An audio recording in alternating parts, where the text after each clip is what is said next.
봄이 됐는가 했는데 벌써 이렇게 여름 날씨처럼 무더워지고 있습니다. 이런 때 우리 사랑하는 성도들 건강하신 몸으로 하나님을 섬기는 은혜 속에서 누리는 복된 삶이 되시기를 주님의 이름으로 축복하며, 벌써 이제 창세기서부터 읽기 시작한 성경이 열왕기 상하를 읽을 차례가 되었습니다. 오늘 열왕기 상하 이 두 권을 합쳐서 열왕기서의 구조적 특징을 먼저 함께 살펴본 후에 그 다음 이제 열왕기상 그리고 열왕기하의 구조를 살펴보도록 하겠습니다. 먼저 생각해야 되는 것은 성경은 언약사상으로 전개되는 구속사, 구원의 역사 이야기다, 이렇게 말할 수 있을 것입니다. 하나님께서 자기 백성 삼으시려고 자기 형상으로 지은 아담과 창조 언약을 맺으셨는데, 아담과 인류는 이 언약을 깨고 타락하여서 이제 심판과 저주 가운데 불행하게 살 수밖에 없었습니다. 그러나 하나님은 언약의 하나님, 언약을 통해서 그의 인자와 신실하심을 드러내셨는데, 사랑하시고 또 한 번 약속한 것은 끝까지 지키시는 신실하신 하나님의 속성 때문에 우리를 구원하셔서 다시 하나님 나라 백성으로 세우시기를 기뻐하셨습니다. 그래서 역사 가운데 하나님은 아브라함을 선택하시고 창세기 15장에서 아브라함과 약속의 언약을 맺으시고 아브라함의 후손으로 한 나라를 세울 것을 약속하셨습니다. 이 약속이 이제 출애굽기에서 드디어 시행되는 것을 볼 수 있습니다. 하나님은 애굽의 포로 노예로 살고 있는 이스라엘 백성들을 출애굽시키셔서 시내산으로 인도하시고 아브라함에게 약속 주시며 언약을 맺으신 대로 그의 후손으로 시내산에서 언약을 맺으십니다. 이 시내산 언약을 맺은 이스라엘 백성들은 민수기서에서 나타나는 것처럼 광야 40년을 지나서 약속의 땅 가나안 땅에 들어갑니다. 여호수아 장군을 따라서 이스라엘 백성들이 가나안 땅을 점령하고 그리고 그 땅을 분배받으면서 거기서 정착하며 한 나라가 세워지게 되는데, 이 나라가 세워지는 이 시기가 사사기에서 나타나고 있는데, 이건 과도기 시대라고 말할 수 있을 것입니다. 드디어 마지막 사사인 사무엘을 하나님은 세우시고 이 사무엘을 통하여서 이스라엘 백성들이 요구하는 왕을 세우십니다. 바로 사울 왕입니다. 그러나 사울 왕은 하나님의 뜻에 합당한 왕이 아니었습니다. 그래서 사울 왕은 폐위되고 드디어 하나님께서는 사무엘을 통하여서 다윗을 세우시고 그를 기름 부어 왕으로 세우십니다. 그래서 다윗 왕조 시대가 열리는 역사가 사무엘하에 나타나 있고, 그리고 이 사무엘하 7장 13절에서 15절 말씀, 다윗 왕국 언약을 맺음으로 시내산 언약을 보장하시고 확증해 주십니다. 드디어 다윗 왕조가 계속 역사 가운데 진행되면서 열왕기 상하를 통하여서 통일왕국, 분열왕국, 그리고 끝내는 하나님의 뜻을 순종하지 못하여서 북왕국 이스라엘 왕국이 기원전 722년에 아시리아 제국으로부터 멸망당하고 남왕국은 계속 역사가 진행되다가 아시리아 제국을 멸망시키고 세워진 바벨로니아 제국에 의해서 드디어 남왕국 유다 왕국도 멸망되어지는 역사까지가 열왕기 상하서에 기록되어 있습니다. 아브라함 언약으로 약속하신 것을 성취한 언약이 시내산 언약이고, 이 시내산 언약을 보증하고 확증하는 언약이 바로 다윗 왕국 언약입니다. 시내산 언약에 통하여서 하나님은 율법을 선포하셨고, 그리고 하나님을 섬기는 백성으로 세우시기 위해서 성막을 계시하시고 성막을 건축하게 하셨습니다. 그래서 이스라엘 백성들은 이제 시내산에서 주신 율법을 순종하면서 살아야 됐고, 또 성전에서 제사를 드리며 하나님을 예배하는 백성으로 살아야 했습니다. 자, 이것이 신명기서의 규례, 신명기 법전에 나타난 것이고, 이 신명기 법전에 의해서 바로 열왕기 상하에 나타난 왕들의 그 삶을 또는 지적을 평가받게 되어지는 것이 바로 열왕기 상하서입니다. 다시 얘기해서 일반 세속 역사처럼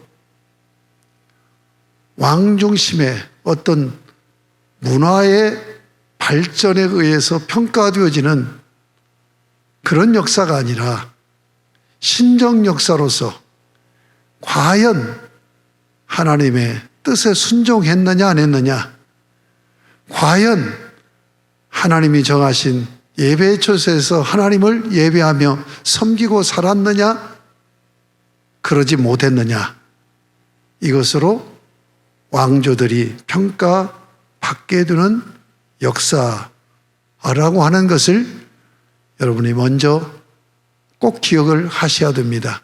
이것이 바로 열왕기 상하, 이 역사를 평가하는 기준이기 때문에 그렇습니다. 또 하나는 메시아직의 통치로 종말의 메시아 왕국이 이루어질 것을 준비하는 역사가 열왕기 상하에 나타나고 있는 것을 봅니다.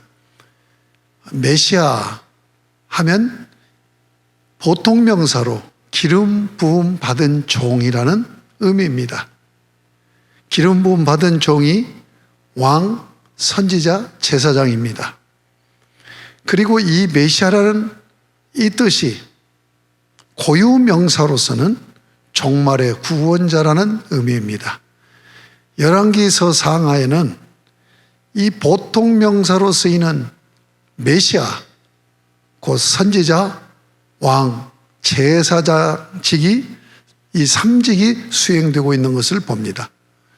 그래서 이 성경에 보면 열왕기 상하에 선지자들이 대거 나타나는 것을 볼 수 있고, 이들이 활동하고 이들이 준 메시지를 기록한 것이 바로 대선지서, 소선지서로 그렇게 17권으로 나타나는데, 그 중에서 학개, 스가랴, 말라기, 이 선지자들만 바로 열왕기 상하에 나타나지 않고 모든 선지자들이 이때 나타나고 있는 것이 특징인 것을 볼 수 있습니다.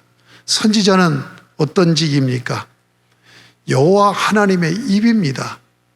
그래서 하나님의 신탁, 하나님의 말씀을 선포하는 자입니다. 이 열왕기 상하에서 이 선지자들의 활동을 통하여서 하나님의 주권이 선포되고 하나님의 주권으로 통치되는 나라의 성격을 드러내고 있습니다. 그리고 메시아로서 왕, 제사장입니다. 성전 중심으로 왕이며 제사장으로서 하나님을 예배하고 하나님의 뜻을 순종해가는 나라. 바로 이런 특징이 이 열왕기 상하에 나타나고 있음을 봅니다. 하나님은 창세기 1장 26절에서 28절에서 문화명령을 주시면서 이 문화명령을 구체화하면서 창조 언약을 맺습니다. 창조 언약을 맺은 아담은 하나님 앞에서 한 백성이 돼서 하나님의 주권을 인정하고 그 주권을 인정하는 것이 하나님의 뜻에 순종하는 것이죠. 그리고 하나님을 예배하는 백성으로 살기로 언약한 자입니다. 그러므로 아담과 인류는 바로 이렇게 살아야 됩니다. 또한 사명적으로는 하나님께서는 아담을 왕으로 세웠습니다. 만왕의 왕 되신 여호와 하나님, 그 하나님께서 아담에게 그리고 아담 후손인 인류에게 이 왕권을 위임하셨습니다. 그래서 위임받은 자로서 청지기적 사명을 감당하는데 바로 자기의 주권으로 다스리는 왕이 아니라 만왕의 왕 되신 여호와 하나님의 주권으로 왕권을 행사하는 왕이 되는 것입니다. 바로 이 언약의 실현이 다윗에게 나타나는 것을 봅니다. 다윗은 철저하게 자기가 왕이 아니라 왕은 여호와 하나님이시고 그 왕권을 위임받은 청직이라는 의식을 처음부터 끝까지 강하게 가졌습니다. 그래서 그는 하나님을 왕으로 모시고 하나님을 예배하며 하나님의 주권으로 나라를 다스렸습니다. 바로 이와 마찬가지로 다윗 왕의 후손들도 그런